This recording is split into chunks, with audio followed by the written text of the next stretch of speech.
बहुत समय पहले प्राचीन भारत में विक्रमगढ़ नाम का एक राज्य था, जिस पर अत्यंत क्रूर और निर्दयी राजा विकराल सिंह का राज्य था। राजा हर दिन एक नई लड़की से विवाह करता और दूसरे ही दिन अपनी उस नव विवाहिता पत्नी को फांसी पर लटका देता। राजा के इन कठोर और क्रूर फैसलों से उसकी सारी प्रजा बहुत दुखी थी। राजा के मंत्री और दरबारी भी उससे बहुत दुखी थे, पर उनकी इतनी मजाल नहीं थी कि वो राजा के सामने अपनी नाराजगी जाहिर कर पाते या उसे समझाने का प्रयास करते। पूरे राज्य में एक अजीब से भय के माहौल के साथ एक सन्नाटा पसरा रहता। राज्य के लोग जानते थे तो बस इतना कि राजा हर दिन एक नई लड़की से शादी करता है और अगली सुबह उसे मौत के घाट उतार देता है। पर वो ऐसा क्यों करता है, इसके पीछे के कारण को कोई नहीं जानता था। राज्य के दक्षिणी छोर पर घने जंगलों के बीच एक बूढ़ा जादूगर अपनी बेटी सुदक्षिणा के साथ रहता था। वो राजा के कृत्यों से भली भांति परिचित था, इसलिए समय रहते वो नगर को छोड़कर बाहर जंगल में रहने लगा। उसकी बेटी सुदक्षिणा अत्यंत सुंदर, अक्लमंद और साफ हृदय वाली लड़की थी। वह अपने पिता के पास आने वाले हर व्यक्ति की मदद करती थी। अगर कोई बीमार आता तो वह औषधियां बनाकर उसे ठीक कर देती। अगर कोई दुखी आत्मा उसके पास आती तो वह अपनी बातों से उसे सुकून देती। एक दिन जब जादूगर को किसी कार्य से नगर जाना था तो सुदक्षिणा भी जिद करके उस दिन अपने पिता के साथ चल पड़ी। जब दोनों नगर के प्रवेश द्वार पर पहुंचे तभी नगर से रोते बिलखते राजा को बद्दुआएं देते लोग आज फिर से उसके द्वारा फांसी दी गई एक लड़की के शव को उठाए आ रहे थे। बूढ़े जादूगर ने उनको देखा तो उसको सारा माजरा समझते देर न लगी। उसने तुरंत अपनी बेटी को वहां से चलने के लिए कहा,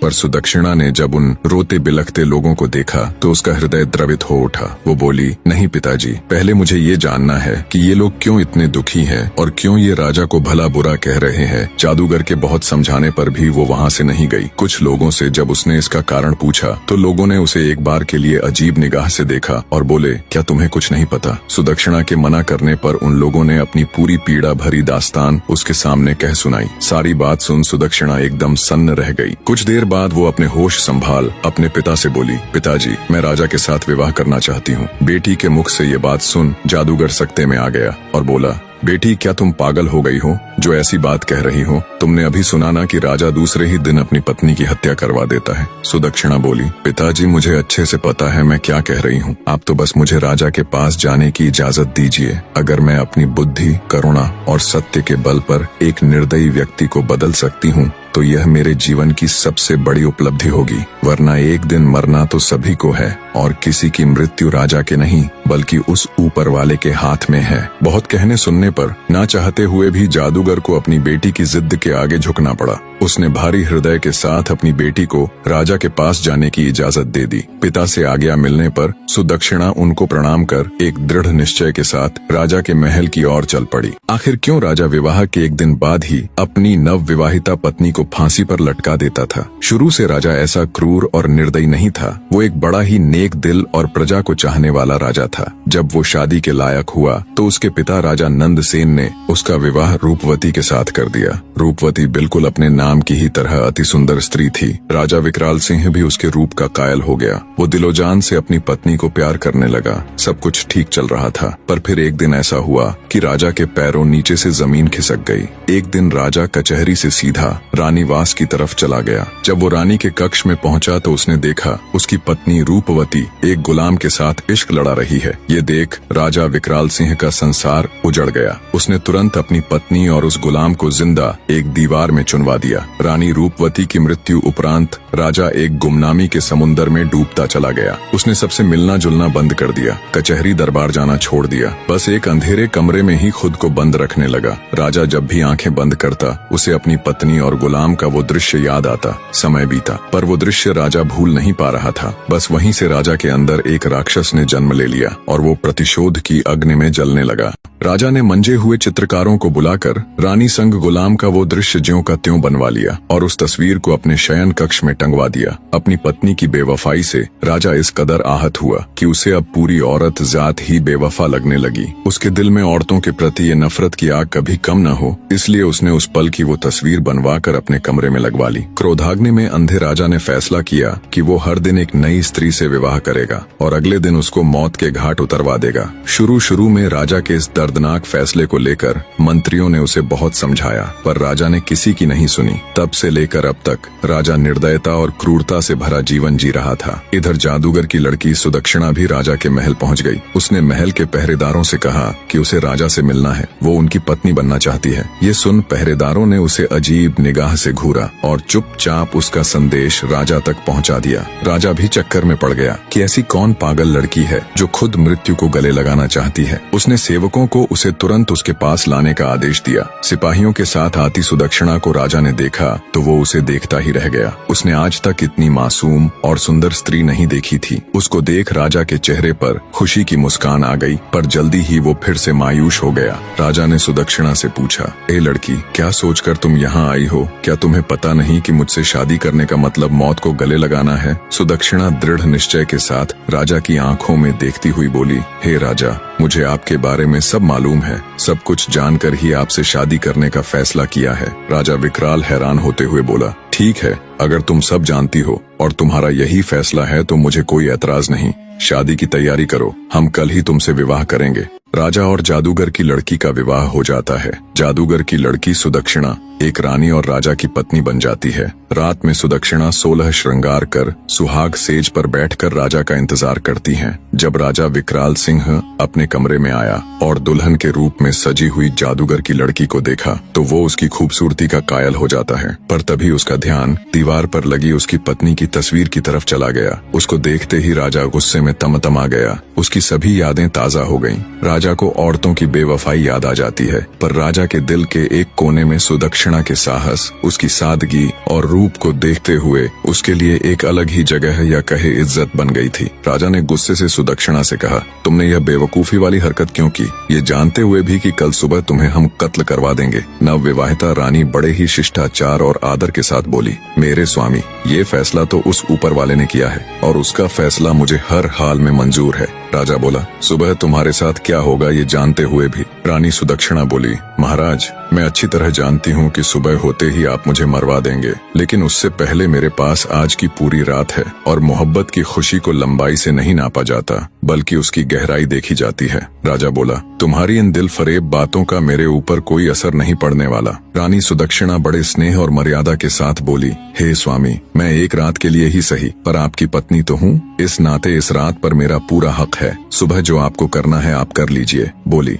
महाराज, पर अभी के लिए अपने इस गुस्से को त्याग दीजिए और थोड़े शांत हो जाएं। रानी सुदक्षिणा की बात सुन राजा का क्रोध ठंडा पड़ जाता है और वो आराम से कमरे में रखी एक कुर्सी पर बैठ जाता है। रानी सुदक्षिणा बोली, महाराज, आज की रात आपका दिल बहलाने के लिए मैं आपको क्या सुनाऊं? कोई किस्सा सुनाऊं, कोई शेर और शायरी सुनाऊं या फिर कोई गाना सुनाऊं? राजा बोला, तुम मेरी एक रात की पत्नी हो और इस रात पर तुम्हारा पूरा हक है। चलो तुम कोई किस्सा सुना दो। रानी बड़े अदब से राजा को जी महाराज कह एक किस्सा सुनाना शुरू कर देती है। एक व्यापारी था, उसकी बीवी, एक जवान बेटी और 2 छोटे बेटे थे। बेटी जवान होने के कारण व्यापारी को दिन रात उसके विवाह की चिंता खाई जाती। वो पैसे जोड़कर धूमधाम से अपनी बेटी का विवाह करना चाहता था। एक बार उसे व्यापार के लिए परदेश जाना था। सफर लंबा था। वह अपने घर वालों से कुछ दिन में आने की कह चला जाता है। जाते हुए उसकी बेटी उसे खजूर देती है और कहती है, बाबा, सफर लंबा है, भूख लगे तो रास्ते में खा लेना। बेटी के दिए खजूर को लेकर व्यापारी परदेश के लिए निकल पड़ता है। लंबा रास्ता और तेज धूप के कारण वो चलते चलते थक जाता है। तभी उसे रास्ते में एक कुआं नजर आता है। सोचा क्यों न थोड़ी देर यहीं सुस्ता लूं, आराम से बैठकर खजूर खा लूंगा और शीतल जल ग्रहण कर लूंगा, फिर आराम से परदेश के लिए निकलूंगा। इसी सोच के साथ वो कुएं के किनारे बैठकर आराम से खजूर खाने लग जाता है। खजूर खाते खाते उसके हाथ से एक खजूर कुएं में गिर जाता है। खजूर जैसे ही पानी में गिरता है, कुएं का बिल्कुल साफ और निर्मल पानी एकदम से खून में बदल जाता है और तभी कुएं के अंदर से गुस्से से भरा एक दैत्य निकल कर आता है। राक्षस की आंखें लाल थीं और उसके हाथों में धार धार तलवार थी। ये सब देख व्यापारी की सिट्टी पिट्टी गुम हो जाती है। मारे भय के वो थर थर कांपने लगता है। दैत्य गुस्से से उस व्यापारी से कहता है, मैं तुम्हें छोड़ूंगा नहीं, अपनी तलवार से तुम्हारे टुकड़े टुकड़े कर दूंगा। व्यापारी पहले ही डरा हुआ था। ये बात सुन वो भय से कांपने लग जाता है और कहता है, हे दैत्य, मैंने तुम्हारा क्या बिगाड़ा है? तुम मुझे क्यों मारना चाहते हो? दैत्य बोला, ए आदमजात, तुमने जो खजूर कुएं में फेंका वो मेरे मासूम बच्चे की हलक में जाकर फंस गया, जिससे उसकी मृत्यु हो गई। व्यापारी बोला, माफ करे दैत्यराज, मुझे आपका बेटा कहीं नजर नहीं आया और वो खजूर मुझसे गलती से कुएं में गिर गया। दानव गुस्से से बोला, हम राक्षस तुम आदमियों को नजर नहीं आते, तुम्हें खजूर खाते हुए एहतियात बरतनी चाहिए थी। अब तुम्हारी मृत्यु निश्चित है, नादानी में हो या जानबूझकर, गुनाह तो गुनाह होता है। अब मैं तुम्हारे टुकड़े कर अपने बेटे की मृत्यु का बदला लूंगा, खून के बदले खून, यही इंसाफ है। आखिर व्यापारी बेचारा मजबूर होकर बोला, हे राक्षस राज, अगर मुझे मारने से तेरा बदला पूरा हो जाएगा तो मुझे मंजूर है, पर मेरी एक शर्त है। राक्षस बोला, कैसी शर्त? व्यापारी भारी हृदय के साथ बोला, मेरे ऊपर अभी बहुत सी जिम्मेदारियां हैं, मैंने लोगों से कर्ज ले रखा है, वो कर्ज अदा करना है और अपनी जवान बेटी की शादी करनी है। एक बार ये जिम्मेदारियां पूरी कर दूं, उसके बाद मैं खुद तुम्हारे पास आ जाऊंगा, फिर तुम बेशक अपना बदला पूरा कर लेना। ये सुन राक्षस सोच में पड़ जाता है। इतनी कहानी कहते कहते सवेरा हो जाता है और रानी किस्सा सुनाना बंद कर देती है। राजा बोला, तुम चुप क्यों हो गई? मुझे बताओ कि राक्षस ने व्यापारी को मार दिया या फिर उसे उसके कहे अनुसार कुछ समय की मोहलत दे दी। रानी बोली, महाराज, रात खत्म तो बात खत्म, अब सुबह हो चुकी है और मेरे मरने का वक्त आ गया है।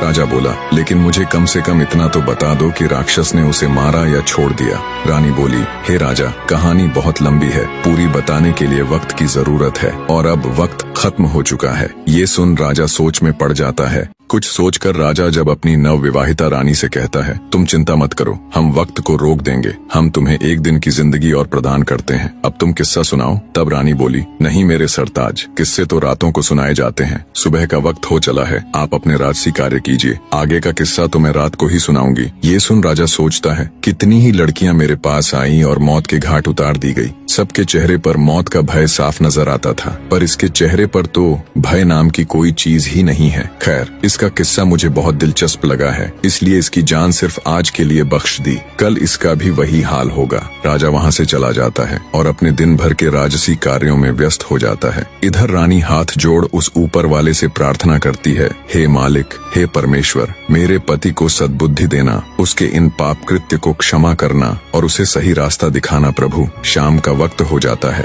राजा बेसब्री के साथ कमरे में आता है और कहता है, रानी अब जल्दी से किस्सा सुनाना शुरू कीजिए। राजा की बेसब्री देख रानी कहती है, थोड़ा सब्र रखो महाराज, मैं आपके लिए खाना लगा देती हूँ, पहले भोजन ग्रहण कर लीजिए, फिर मैं आगे का किस्सा सुनाना प्रारंभ कर दूंगी। और राजा को खाना परोस देती है। राजा बोला, ये तो नौकरों के काम है, तुम ये क्यों कर रही हो? रानी बड़े प्यार से बोली, नहीं मेरे स्वामी, यह एक पत्नी का कर्तव्य होता है कि वो अपने पति का ख्याल रखे। राजा बोला, तुम्हें कौन सा मेरे साथ पूरा जीवन व्यतीत करना है, और वैसे भी आज की रात के बाद तो ये काम नौकरों ने ही करने हैं। रानी बोली, हे स्वामी, आज की रात ही सही, पर आपकी सेवा करने का मौका तो मिला, मरते समय सुकून से मर सकूंगी, जितना भी समय मिला अपने पति की सेवा तो की। ये सुनकर राजा के दिल को बहुत सुकून मिला, लेकिन तभी उसको अपनी बीवी की बेवफाई याद आ गई। राजा गुस्से से बोला, ये फालतू की बातें मुझसे ना करो और जल्दी से किस्सा सुनाना शुरू करो। राजा की बात सुन रानी किस्सा सुनाना शुरू कर देती है। व्यापारी की बात सुन थोड़ी देर विचार कर दैत्य बोला, अगर मैं तुम्हें कुछ समय की मोहलत दे दूं तो क्या गारंटी है कि तुम वापस आओगे? व्यापारी बोला, हे राक्षस राज, उस ऊपर वाले की कसम खाकर कहता हूँ कि मैं अपने कामों को अंजाम देकर यहाँ जरूर आऊंगा और खुद को तुम्हारे हवाले कर दूंगा, मेरा विश्वास करो। दैत्य बोला, ठीक है, मैं तुम्हें 40 दिन की मोहलत देता हूँ। व्यापारी दैत्य का शुक्रिया करते हुए अपने घर की तरफ चल देता है। कुछ दिन के सफर के बाद वो अपने घर पहुँच जाता है। व्यापारी को घर आया देख उसके बीवी बच्चे खुश हो जाते हैं। उसकी पत्नी कहती है, स्वामी, आप थक गए होंगे, हाथ मुंह धो ले, मैं अभी आपके लिए खाना लगाती हूँ। इस बार पता नहीं क्यों मेरा दिल बहुत घबरा रहा था, शुक्र है उस ऊपर वाले का, आप सही सलामत घर आ गए। बीवी के मुख से ये बातें सुन अंदर ही अंदर व्यापारी का हृदय पीड़ा से तड़प उठा। सोचा, जब हमेशा के लिए जाऊंगा तो मेरे बीवी बच्चों का क्या होगा। व्यापारी ने कागज के अंदर अपनी जिंदगी के बचे हुए दिन लिखे होते हैं। धीरे धीरे समय निकलता जा रहा था और व्यापारी के जिंदगी के दिन भी। उसने अपनी बेटी के लिए योग्य रिश्ता देख उसकी शादी कर उसे विदा कर दिया। खुशी के साथ साथ व्यापारी अंदर से दुखी भी था, क्योंकि आज उसकी अंतिम रात थी। कल का दिन तुम्हारा आखिरी दिन है, कल वो दैत्य तुम्हारे टुकड़े टुकड़े कर देगा। व्यापारी बिस्तर में पड़ा पड़ा यही सब सोच रहा था। नींद उसकी आंखों से कोसों दूर थी। उसे रह रहकर ये बात खाए जा रही थी कि उसके मरने के बाद उसकी बीवी और बच्चों का क्या होगा। दुखी हृदय के साथ व्यापारी उठकर बैठ जाता है और सिसक सिसक कर रोने लगता है। उसके रोने की आवाज सुन उसकी पत्नी भी उठ जाती है। व्यापारी को ऐसे रोता देख वो घबराकर उससे पूछती है, क्या हुआ स्वामी, आप रो क्यों रहे हो? व्यापारी पहले तो बात को टालने की कोशिश करता है, पर जब उसकी पत्नी ने ज्यादा जोर देकर पूछा तो वो टूट जाता है और सारा किस्सा अपनी पत्नी को रोते रोते कह सुनाता है। सारी बात सुन व्यापारी की पत्नी का कलेजा मुंह को आ जाता है। वो तड़प उठती है और कहती है, स्वामी, आपकी जगह पर मैं उस दैत्य के पास जाऊंगी। मुझे चाहे कुछ भी हो जाए, चाहे वो दैत्य बेशक मेरी जान ही ले ले, पर मैं आपको कुछ भी नहीं होने दूंगी। राजा किस्से के बीच में ही बोल पड़ता है, वाह क्या औरत है, ऐसी औरत भी दुनिया में होती है। ऐसी नेक और वफादार बीवी की दहलीज पर तो फरिश्ते भी अपना सिर झुकाएं। रानी बोली, बिल्कुल ठीक कहा महाराज। कुछ बदकार औरतें होती हैं जिनकी वजह से सभी औरतों पर उंगली उठाई जाती है और सबको एक जैसा समझा जाता है। यह सुनकर राजा सोच में पड़ जाता है। रानी आगे का किस्सा